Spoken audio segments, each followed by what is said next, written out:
요한복음 20장 11절에서 14절까지 말씀, 성경으로 보실 분들은 제가진 성경 신약성경 183쪽의 말씀입니다. 요한복음 20장 11절에서 14절 제가 봉독해 올립니다.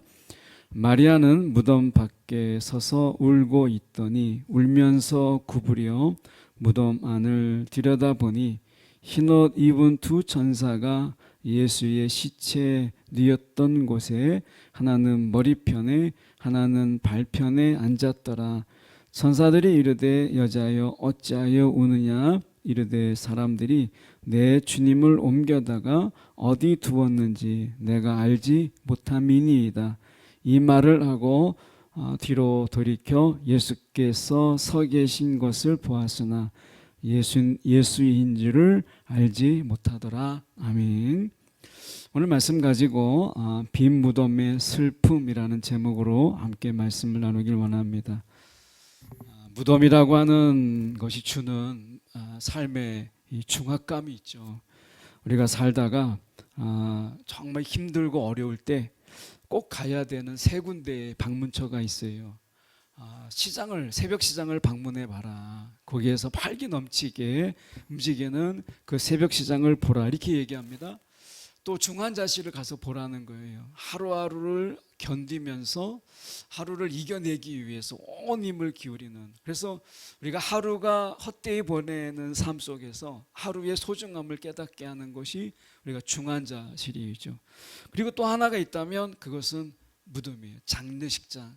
거기에 가면 우리의 삶의 허무함도 있지만 이렇게 살면 안 되겠다, 함부로 살면 안 되겠다라고 하는 이런 새로운 마음을 우리가 보게 되는 것이 우리가 장례식장이라고 하는 것이죠. 그 속에 슬픔도 있지만 이 세상 속에서 우리가 살다가 이렇게 한 줌의 그냥 어떤 가루 정도밖에 남지 않은 이런 삶 속에서 우리가 이렇게 헛된 인생인데 우리가 헛된 것에 사로잡히고 헛된 욕심으로 살아가는 우리 자신들을 좀 들여다보고 그 가운데서 우리가 좀 더 새로운 이런 부분을 좀 바라볼 수 있도록 하는 이러한 것이 우리가 장례식장이다라고 하는 것입니다.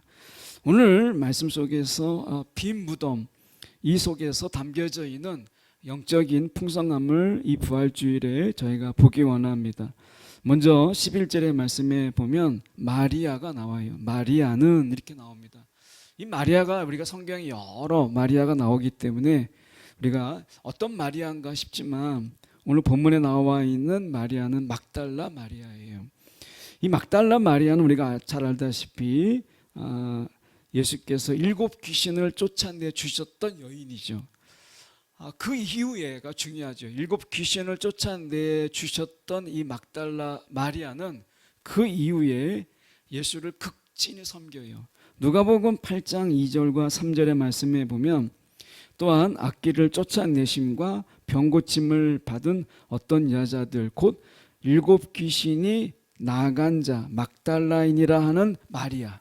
그러니까 7 귀신을 예수님께서 쫓아내 주시죠. 그런데 그 이후에 보면 물론 막달라 마리아만 아니지만 자기들의 소유로 그들을 섬기느라 예수님의 제자 그룹들, 예수님뿐만 아니라 예수님의 제자 그룹을 그가 자신의 소유로 섬겨요. 그러니까 막달라 마리아는 어쩌면 예수님께서 귀신을 내쫓으신 이후에 그냥 감사하고 끝난 게 아니라 예수님을 계속해서 섬깁니다.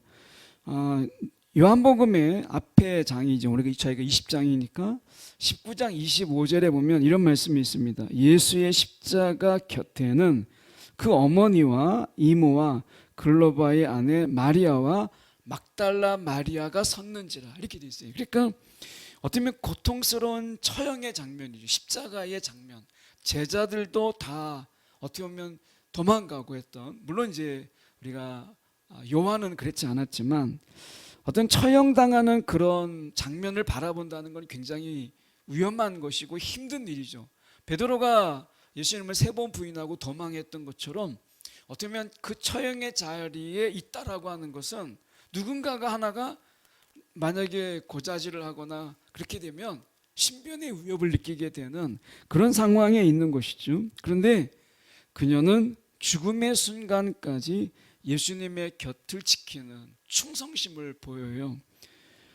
또한 우리가 보면 마가복음 16장 1절에 보면 안식일이 지남에 막달라 마리아와 야고보의 어머니 마리아와 또 살로메가 가서 예수께 바르기 위하여 향품을 사다 두었다, 이렇게 나옵니다. 그러니까 안식일이 지난 이후에 예수님의 이제 시신이 부패되니까 보통 이제 이럴 때는 그 시신에 대한 예우로 이 향품을 바릅니다.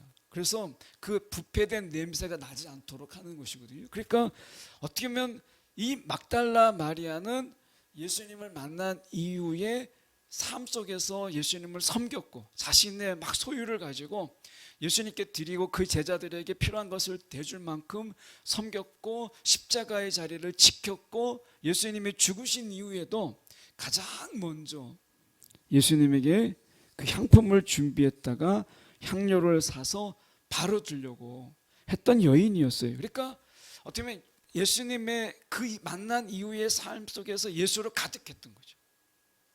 7 귀신이 들어왔다라고 하는 것은 그만큼 이 여인에게, 우리가 그 사정은 모르지만 적어도 7 귀신이 들어왔다라고 하는 것은 분명히 죄의 통로가 있는 거거든요. 그러니까 맥없이 귀신이 우리 가운데 들어오는 게 아니라 7 귀신이 들어왔다라는 이야기는 그의 삶 속에서 쉽지 않는 삶이었다. 적어도 그 속에서 염려도 있었고 우울도 있었고 아마 우리가 생각해 볼 수 있는 가운데 어쩌면 자살의 충동도 가지고 있었을지 몰라요.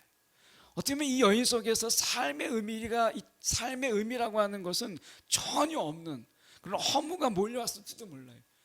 7 귀신이 그 여인을 괴롭힐 정도로 이 여인은 형편없는 그런 삶, 이걸 살았던 거죠.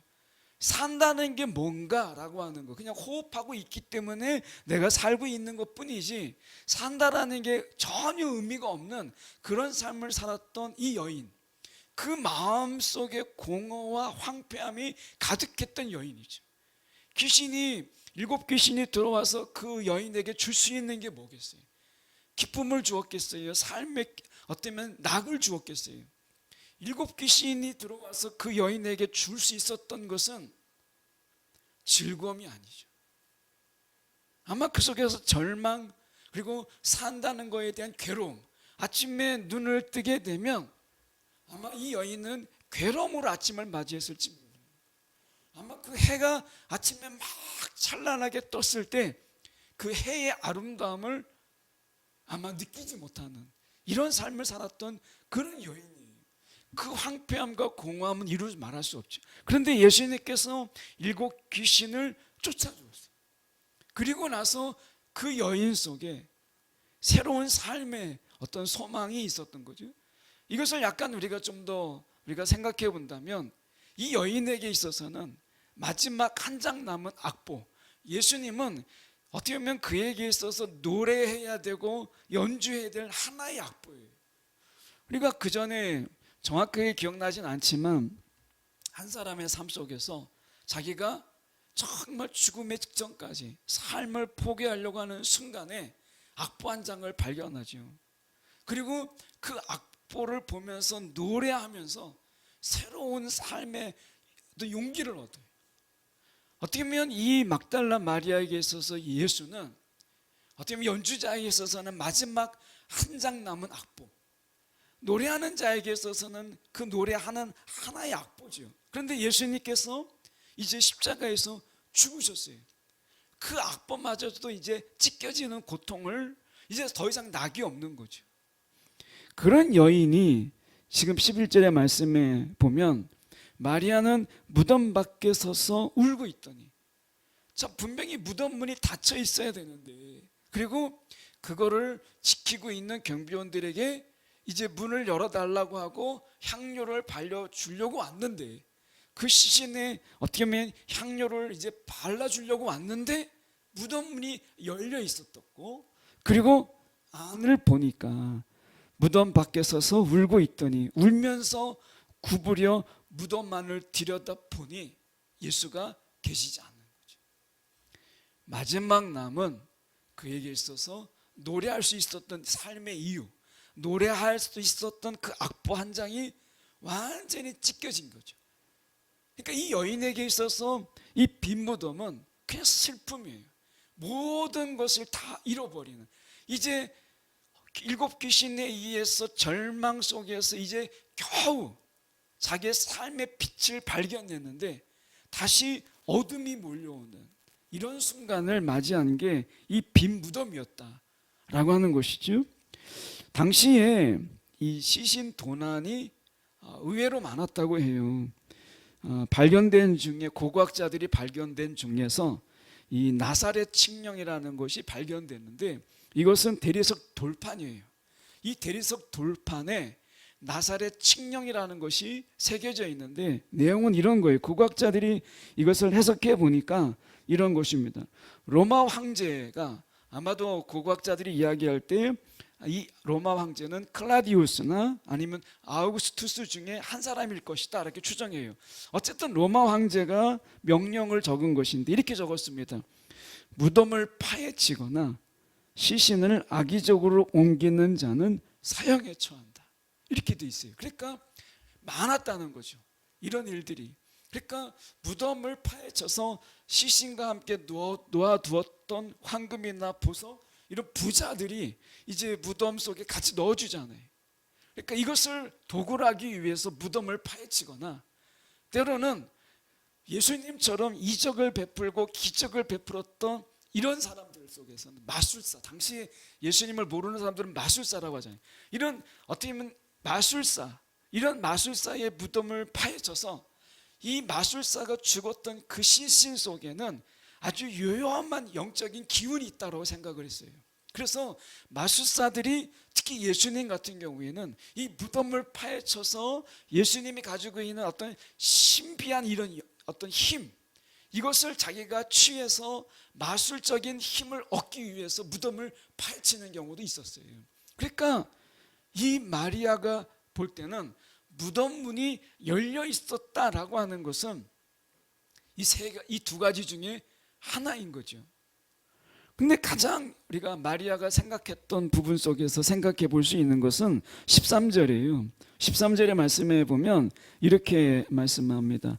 흰옷 입은 13절 죄송합니다. 천사들이 이르되 여자여 어찌하여 우느냐, 이르되 사람들이 내 주님을 옮겨다가 어디에 두었는지라고 이야기해요. 그러니까 이것은 뭐냐면, 그 다음에 저희가 14절인데 15절에 보면 예수님을 보고서도 동산직이라고 착각했어요. 아마 이 막달라 마리아에게 있어서는 세 번째 경우인데 이렇게 생각하지 않았을까. 이 무덤의 주인이 누구냐면 아리마대 요셉이죠. 아리마대 요셉이 어떤 사람입니까? 이 사내들인 공의의 회원이에요. 종교 지도자예요.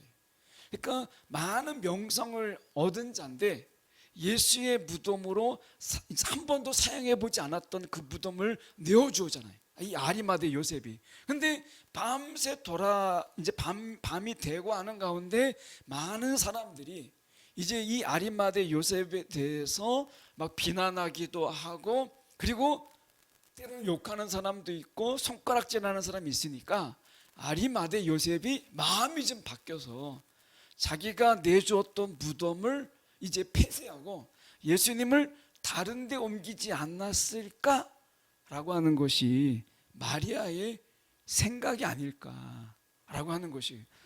그래서 적어도 예수님이 부활했다라고 하는 사실을 이 마리아가 잊어요.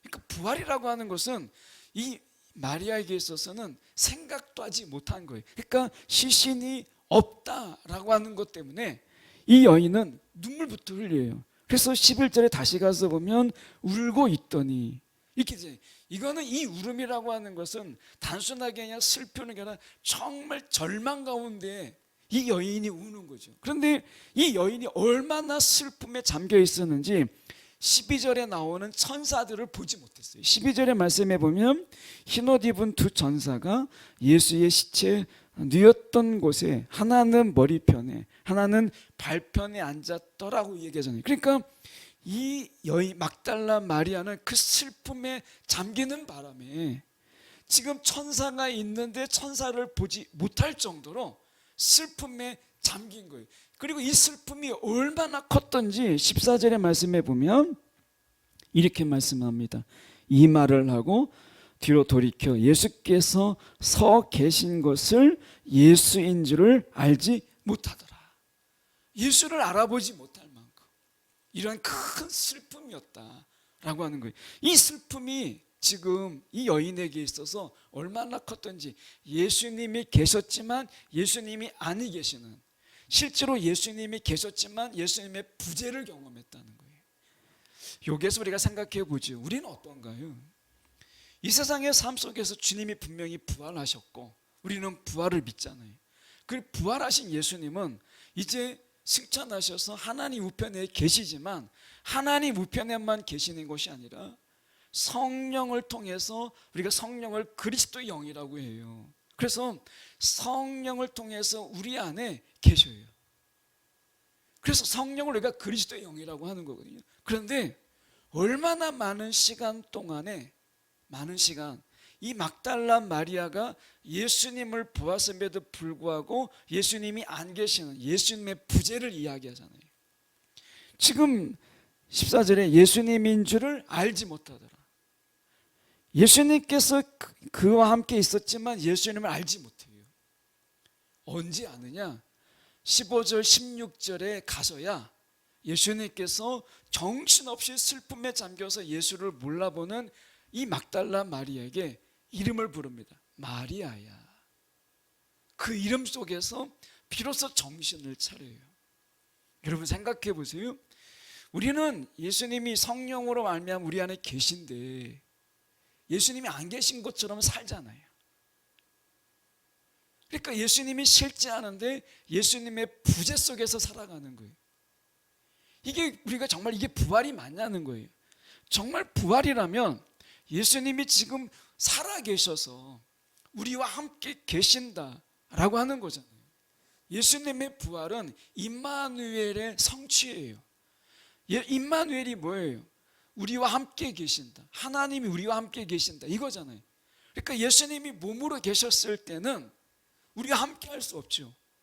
저 예루살렘에 가버나움에 있는 예수님이 어떻게 우리와 함께 할 수 있으며 시간적인 차이가 2000년이 넘는데 어떻게 함께 할 수 있겠어요? 근데 예수님의 죽으심에 그 다 이루었다라고 하는 이름 속에서는 예수님이 이제 그리스도의 영으로 지금 우리와 함께 계시다라고 하는 것을 이루신 거예요.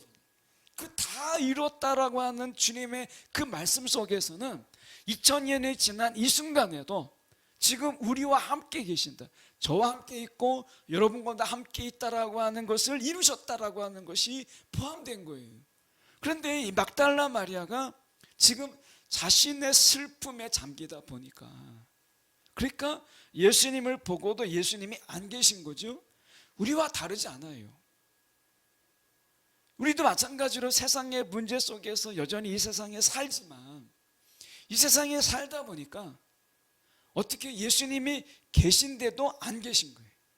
지금 이 자리에 예수님이 계시잖아요. 하나님이 계시잖아요. 이게 우리가 하나님이 이곳에 계시지 않는다라고 한다면 우리가 이 자리에 모여 있을 이유가 없고, 예수님이 이 자리에 계시지 않다면 이 자리에 있을 필요가 없는 거예요. 예수님이 이 자리에 계시고 하나님이 이곳에 계신다. 성령은 하나님의 영이요 동시에 그리스도의 영이잖아요. 그러니까 하나님이 성령으로 말미암아 하나님이 우리 안에 계시고 예수님이 우리 안에 계시는 거예요. 그러니까 지금 이곳에 예수님이 계시는 것이죠. 그런데 우리가 빈무덤이 아닌 거예요. 빈무덤. 우리가 너무 가득 차 있는 거예요. 이 마리아의 속에서 7 귀신이 가득했을 때 예수님이 없었던 것처럼 우리 안에 예수와 함께 십자가에서 내가 죽고, 그래서 염려도 죽고 근심도 죽고 내가 불안해하는 나도 죽고 우울해하는 내가 죽었을 때 비로소 이 빈무덤은 하나님의 지성소로 바뀌어요. 자, 12절의 말씀에 보시면 흰옷 입은 2 천사가 예수의 시체에 뉘었던 곳에 하나는 머리편에 하나는 발편에 앉았더라, 이렇게 돼 있잖아요. 여러분, 성소와 지성소가 있죠. 그 지성소 안에는 뭐가 있어요? 복잡한 게 있지 않아요. 언약궤가 있고 언약궤를 담은 그 상자가 있고 그 상자 뚜껑에 이제 그룹이 이렇게 있죠. 그리고 천사들이죠. 그 그룹으로 이제 덮어요. 이것을 우리가 속죄소라고 하기도 하고 쉬운 자라고 하기도 해요. 그러니까 지성소라고 하는 것은 우리의 죄가 사해지는 곳이죠. 구약에 보면 대제사장은 1년에 딱 한 번 대속죄일에 이 자기를 정결하게 하고 술이 달린 옷을 입고 그리고 이 지성소에 딱 한 번 들어갔어요. 이 대제사장도 매일 들어가는 게 아니라 1년에 딱 한 번 이 지성소에 들어갔어요. 모든 죄가 다 사해지는, 대제사장뿐만 아니라 이스라엘의 죄가 다 사해지는 대속죄일이에요. 딱 1년에 한 번 들어갔어요. 그런데 예수님께서 십자가의 죽으심으로 하면 휘장이 갈라지고 그리고 그 속에서 은혜가 베풀어지는, 우리의 죄가 사해지는 그런 지성소가, 지금 이 빈 무덤이 지성소가 된 것은 12절에 보십시오. 두 천사잖아요. 마치 속죄소의 언약궤의 뚜껑을 덮고 있는 천사의 둘이 그것을 덮고 있는 것처럼 두 천사가 하나는 머리에 하나는 발편에 있어요.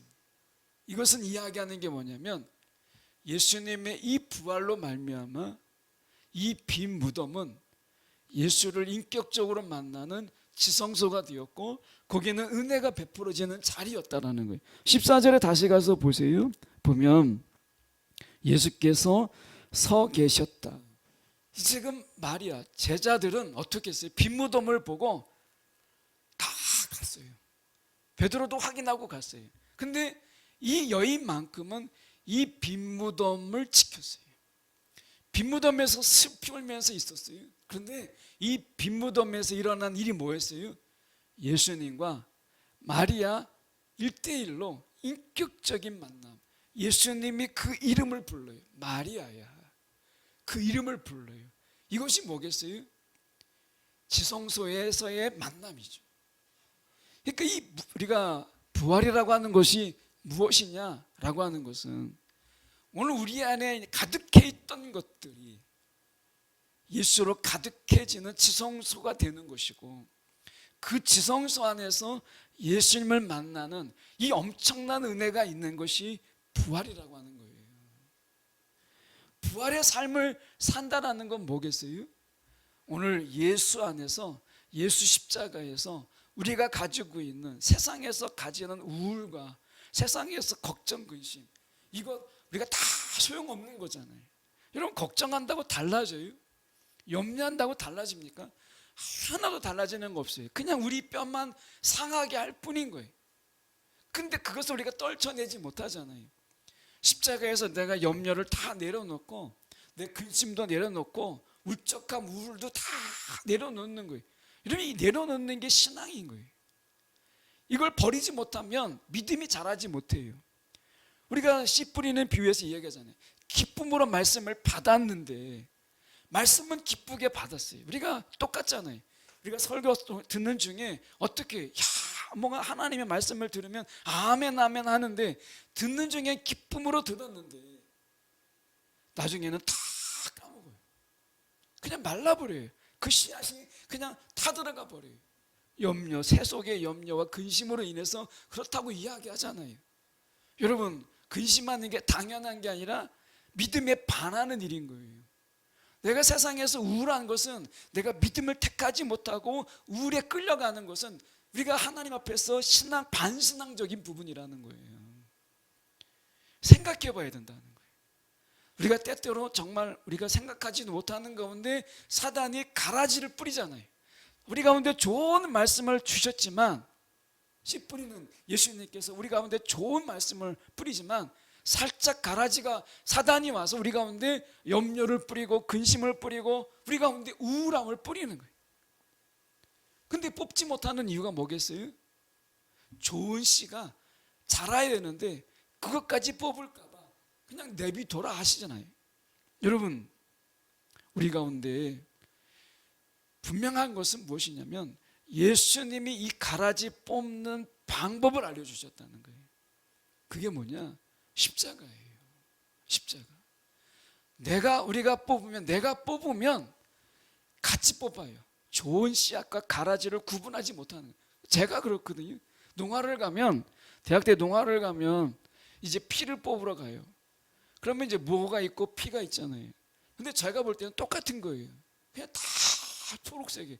제가 볼 때는요, 이 뭐가 시들시들하고 어떻게 보면 이 피가 더 막 잘 자라가 보이는 거예요. 그러니까 야, 이거 피가 막 더 잘 자라야 될 것 같은 거예요. 그러니까 물을 다 뽑은 거죠. 시들시들하니까. 나중에 농부가 오셔가지고 너는 하지 말라는 거예요. 그래가지고 그 피 뽑다가 쫓겨났어요. 그래서 새참 나르는 거였어요. 구분할지 못하니까. 우리가 뽑으면 그래요. 그런데 우리가 성령 안에서, 여러분 십자가 안에서 성령의 도우심으로 하게 되면요, 우리 가운데 이 피를 뽑을 수 있어요. 염려와 근심을 뽑을 수 있어요. 우리 가운데 이 가라지를 뽑아낼 수 있어요. 여러분, 오늘 우리 가운데 이 텅 빈 이런 예수 안에서 우리가 다 내려놓은 그 자리가 비어 있는 게 아니라, 빈 무덤이 아니라, 그래서 슬픔만 있는 게 아니라, 그냥 애곡하는 이런 애통만 있는 게 아니라, 그것을 어떻게 바꾸신다고요? 하나님의 지성소로 바꾸시는 게 부활이에요. 예수와의 인격적인 이 일대일의 만남, 이게 부활인 거예요. 여러분, 부활이라고 하는 것이 무엇인가라고 하는 것을 우리가 좀 더 볼 수 있는 게 20장 7절이에요. 본문 앞에 나오는 말씀인데 이렇게 돼 있어요. 예수를 감쌌던 세마포가 있죠. 근데 7절에 보니까 이렇게 돼 있습니다. 예수의 머리를 감쌌던 수건은 고운 삼배와 함께 있지 않고 따로 개켜져 있었다. 이 세마포가, 예수님께서 감쌌던 세마포가 막 널브러져 있는 게 아니라 어떻게 됐냐면 개켜져 있었다라고 하는 거예요. 생각해 보세요. 예수님이 이제 부활하셨어요. 그리고 예수님이 부활하신 가운데 제일 처음 하신 게 뭐겠어요? 세마포를 캤어요. 이거는 무엇이죠? 이제 새로운 영적인 질서 속에 여유죠, 여유. 예수님이 새로운 이제 일상, 부활의 질서를 통해서 일상을 회복하는 예수님의 모습을 보이는 거예요. 세마포를 겠다는 거예요. 마치 자고 일어난 것처럼 자신을 감쌌던 세마포를 차곡차곡 개서 놓았다라고 하는 거죠. 이것은 부활 이후에 우리의 삶도 일상을 살아요. 전혀 다른 삶을 사는 건 아니에요. 그런데 부활의 질서와 부활의 여유로 살아가는 거예요. 그전에 어떻게 해요? 세상에서 막 쫓기잖아요. 누가 쫓아오는 것도 아닌데 막 급하게 먹고 어딘가를 막 달려가고 하잖아요. 외국 사람들이 한국에 오면 신호등 앞에 되면 갑자기 막 뛰는 거예요. 앞에 가던 사람이 갑자기 막 뛰어요. 근데 도대체 왜 뛰는가 보면 신호등, 다음 신호등을 못 기다리고 막 뛰는 거예요. 막 이제 깜빡깜빡하고 몇 초 안 남았는데 막 뛰는 거예요. 그래 막 같이 자기도 이제 한번 뛰어봤다는 거예요. 근데 막상 건너와서는 급한 게 없는 거예요. 그냥 천천히 걸어가더라는 거예요. 자기 생각에는 왜 뛰나?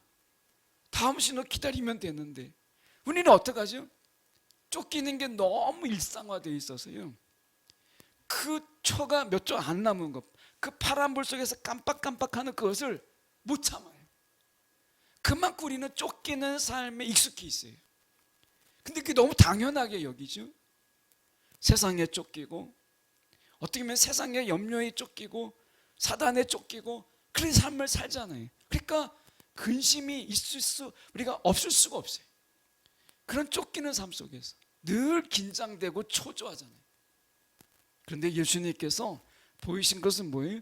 세마포를 살짝 개놔요. 처음 있었던 그대로. 이게 부활의 여유예요. 이게 부활의 일상이라는 거예요. 오늘 부활주일이에요. 이 부활이라고 하는 것은 우리 가운데 전혀 새로운 게 아니라 부활의 세계관을 가지고 부활의 일상을 사는 거예요. 쫓기는 게 아니라 여유의 삶으로 살아가는 것. 이게 부활이에요. 예수님께서 말씀하셨어요. 예수님이 말씀하시는 부분 속에서 이렇게 말씀하시죠. 마리아가 있어서 이 부활이라고 하는 것, 우리가 보면 우리가 16절에 마리아야 라고 이름을 부르잖아요. 마리아야. 이제 이 마리아, 예수님이 부활하시고 나서 마리아라고 불렀던 그 이름과 예수님이 부활하시기 전에 불렀던 그 이름하고는 분명히 차이가 있을 거예요. 예수님이 부활하시고 나서 첫 번째 부른 이름이 마리아였고, 이 여인은 그 예수님의 부활의 음성으로 마리아라고 그 음성을 들었어요. 이것으로 인해서 마리아가 완전히 바뀌어요. 어떻게 바뀌었느냐? 마리아의 눈물은 이제 부활이라고 하는 눈부신 사건을 통해서 인간의 눈물을 씻어내는, 마치 정화되는, 그 눈물을 이제 기쁨과 환희의 눈물로 바꾸는 이런 기쁨의 눈물로 바뀌었어요.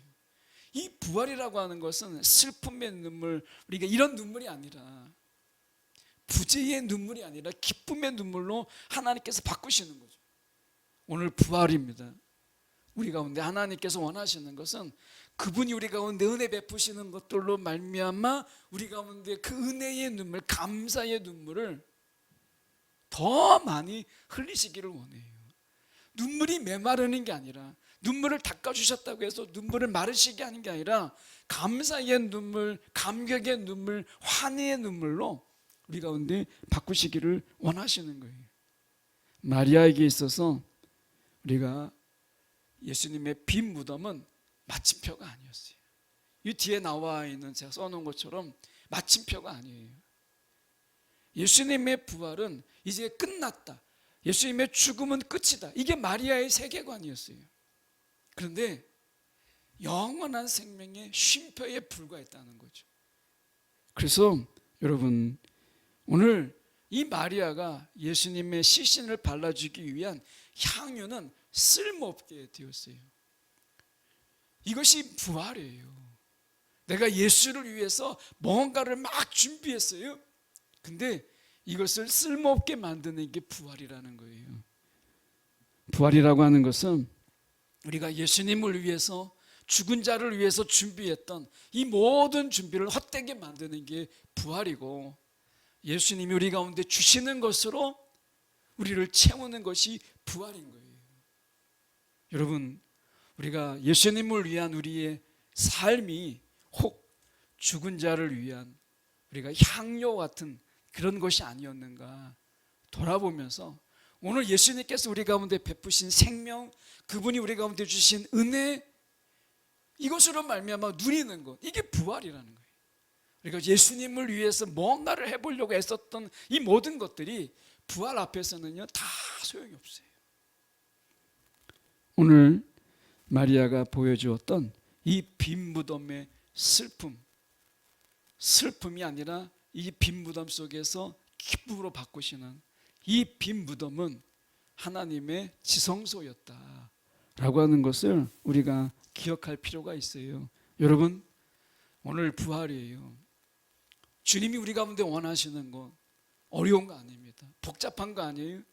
우리의 마음을 지성소로 삼고, 지성소로 주님을 만나고, 지성소의 삶을 살아라 하는 것이죠. 일상이 없는 게 아니라 지성소 안에서의 삶, 이것을 말씀하시는 거예요. 마리아는 예수님을 만나고 나서 사람들에게, 제자들에게 가서 예수님을 전하잖아요. 만나잖아요. 오늘 저와 여러분이 오늘 빈 무덤의 슬픔이 아닌 이 빈 무덤의 기쁨, 빈 무덤이 지성소가 되었음을 기억하는 이 부활주일 되기를 간절히 소망합니다.